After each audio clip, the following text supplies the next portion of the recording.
दोस्तों, ब्रह्मोस मिसाइल का एक और बड़ा ऑर्डर भारत को मिलने जा रहा है। साथ ही एमका के इंजन के लिए किस देश के साथ डील के लिए कैबिनेट कमेटी मंजूरी देने जा रही है और टैरिफ वॉर के बीच अमेरिका के साथ कौन सी ऐतिहासिक डील भारत ने साइन करके सभी को चौंका दिया है। डिफेंस से जुड़ी इन सभी खबरों के बारे में इस वीडियो में एक एक करके हम बात करेंगे, इसीलिए वीडियो को अंत तक जरूर देखिएगा। पहले बात करते हैं ब्रह्मोस मिसाइल की।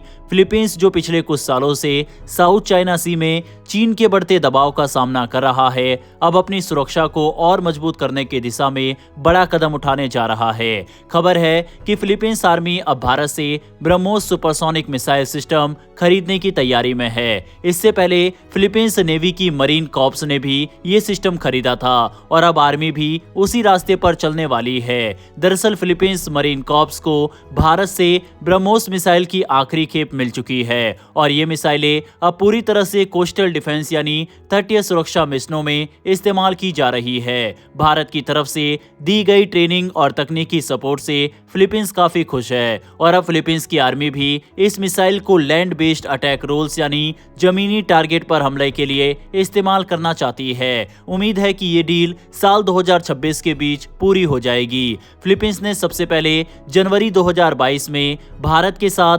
$374 मिलियन की डील की थी, जिसके तहत 3 कोस्टल डिफेंस बैटरियों की खरीद हुई थी। इन लॉन्चर्स को बड़े ट्रक पर लगाया गया है ताकि इन्हें आसानी से एक जगह से दूसरी जगह ले जाया जा सके। ये मिसाइल दुश्मन के समुद्री जहाजों या जमीनी टारगेट को बेहद सटीक तरीके से निशाना बना सकती है। पहली ब्रह्मोस बैटरी को इस साल जम्बालेस इलाके में तैनात किया गया है, जो सीधे स्कारबोरा शोल की ओर देखता है। ये वही इलाका है जिसे लेकर चीन और फिलीपींस के बीच लगातार विवाद रहता है। बाकी 2 बैटरियां 2026 की शुरुआत तक एक्टिव हो जाएंगी।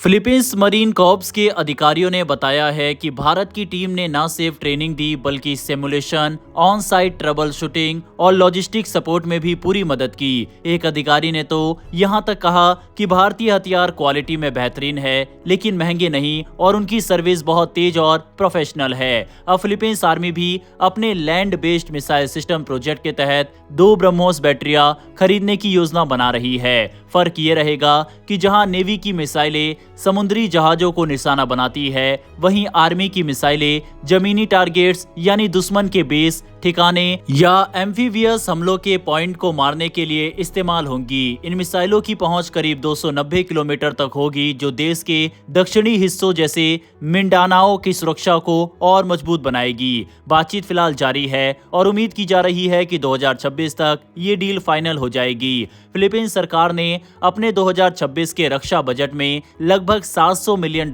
इसी मॉडर्नाइजेशन प्रोग्राम के लिए रखे हैं। जानकारी के मुताबिक भारत और फिलीपींस के बीच तकनीकी सहयोग भी बढ़ाया जाएगा, जिसमें मिसाइल की मरम्मत और रखरखाव का काम धीरे धीरे फिलीपींस में ही शुरू किया जा सकता है। भारत फिलीपींस को सॉफ्ट लोन यानी आसान कर्ज सुविधा भी दे सकता है ताकि डील पर आर्थिक दबाव कम पड़े। अगर ये सब कुछ योजना के मुताबिक चला तो आने वाले समय में फिलीपींस के पास कुल 9 ब्रह्मोस बैटरियां हो सकती है, जो इसे ब्रह्मोस का सबसे बड़ा विदेशी ऑपरेटर बना देंगी। अब 9 बैटरियों का मतलब है कि अगर एक बैटरी में 6 लॉन्चर है और हर लॉन्चर में एक मिसाइल भी हो तो 12x9 यानी 108 मिसाइलें। फिलहाल अभी एक्यूरेट कितनी मिसाइल गई है फिलीपींस के पास ये कहा नहीं जा सकता, क्योंकि इसे गोपनीय रखा गया है। पहली डील में 3 बैटरियों की डील हुई थी, हमें बस यही पता है। अब ये एक्सपेंडेड कॉन्फ़िगरेशन के साथ गई है या कॉमन कॉन्फ़िगरेशन, ये नहीं कहा जा सकता। लेकिन ये जरूर कहा जा सकता है कि अगर फिलीपींस की सेना ने भी ब्रह्मोस की नई डील साइन कर ली तो चीन के ऊपर सैकड़ों ब्रह्मोस मिसाइल का खतरा फिलीपींस की तरफ से मंडराने लग जाएगा। बहरहाल बढ़ते हमारी अगली खबर की तरफ। रक्षा मंत्री राजनाथ सिंह ने शुक्रवार को मलेशिया की राजधानी कोलालमपुर में अमेरिका के रक्षा मंत्री पीट हेग्सेस से मुलाकात की। इस मुलाकात में दोनों देशों ने 10 साल के framework for the US India major defence partnership पर हस्ताक्षर किए हैं। ये समझौता दोनों देशों के बीच रक्षा क्षेत्र में सहयोग को और मजबूत करने वाला साबित होगा। राजनाथ सिंह ने इस मुलाकात के बाद एक्स पर लिखा, मेरी अमेरिकी समकक्ष पीट हेग्सेस के साथ कोलालमपुर में उपयोगी बातचीत हुई। हमने 10 साल का framework for the US India major defence partnership sign किया है। ये हमारे पहले से मजबूत रक्षा संबंधों को एक नया युग लेकर आएगा। ये मीटिंग 12वें Asian defence minister meeting plus सम्मेलन के दौरान हुई, जो 1 नवंबर से कोलालमपुर में शुरू हुआ। वहीं इस मंच में भारत, अमेरिका, चीन, रूस, जापान, दक्षिण कोरिया, ऑस्ट्रेलिया और न्यूजीलैंड जैसे देशों के रक्षा मंत्री भी शामिल थे।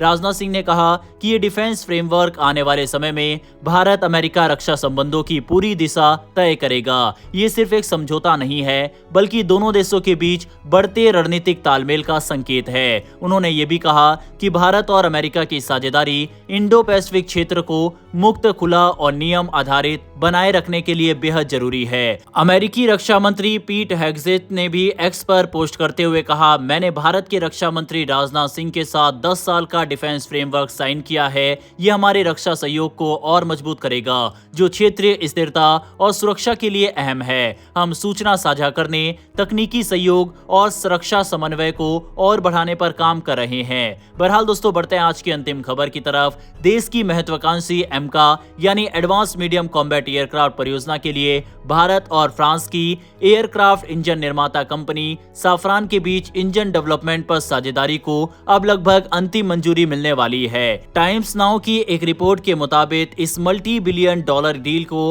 अब सिर्फ 2 अहम क्लियरेंस की जरूरत है, जिसके बाद ये प्रस्ताव कैबिनेट कमेटी ऑन सिक्योरिटी के पास जाएगा, जिसकी अध्यक्षता खुद प्रधानमंत्री नरेंद्र मोदी करते हैं। संभावना है कि इस साल के अंत तक इस प्रोजेक्ट को हरी झंडी मिल जाएगी। दरअसल रक्षा मंत्री राजनाथ सिंह की अध्यक्षता में हुई एक हाई लेवल बैठक में पहले ही ये तय कर लिया गया था कि भारत इस इंजन डेवलपमेंट के लिए फ्रांस की साफरान कंपनी के साथ हाथ मिलाएगा। इस मीटिंग में भारतीय वायुसेना, डीआरडीओ और रक्षा मंत्रालय के शीर्ष अधिकारी शामिल थे।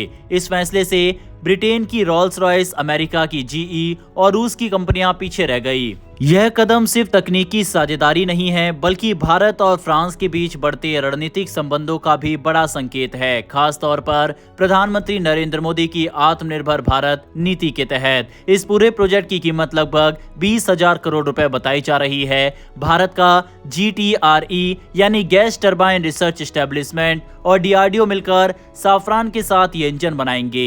ये इंजन लगभग 110 से 120 किलोन्यूटन थ्रस्ट क्लास का होगा, जिसमें स्टेल्थ और सुपर क्रूज क्षमता होगी, यानी ये बिना आफ्टर बर्नर के भी तेज गति से उड़ान भर सकेगा। यही इंजन भविष्य के एमका फाइटर जेट का दिल होगा, जो भारत का 5वीं पीढ़ी का स्टेल्थ फाइटर जेट होगा। एमका का डिजाइन पहले से ही तैयार है और उम्मीद है कि ये विमान 2030 के शुरुआती दशक तक भारतीय वायुसेना में शामिल हो जाएगा। ये ट्विन इंजन जेट होगा और इसे कम से कम 6 स्क्वाड्रन में शामिल किया जाएगा। इससे भारत को लंबी दूरी की लड़ाई यानी बियॉन्ड विजुअल रेंज कॉम्बैट और LAC जैसे उच्च खतरे वाले क्षेत्रों में जबरदस्त बढ़त मिलेगी। अगर ये डील पास हो जाती है तो ये भारत के विमान इंजन निर्माण इतिहास में सबसे बड़ा कदम होगा। इससे पहले भारत ने GE के साथ F414 इंजन डील साइन की थी, जो तेजस मार्क 2 जेट में लगेगा, लेकिन इस बार भारत पूरी को डेवलपमेंट और टेक्नोलॉजी ट्रांसफर के साथ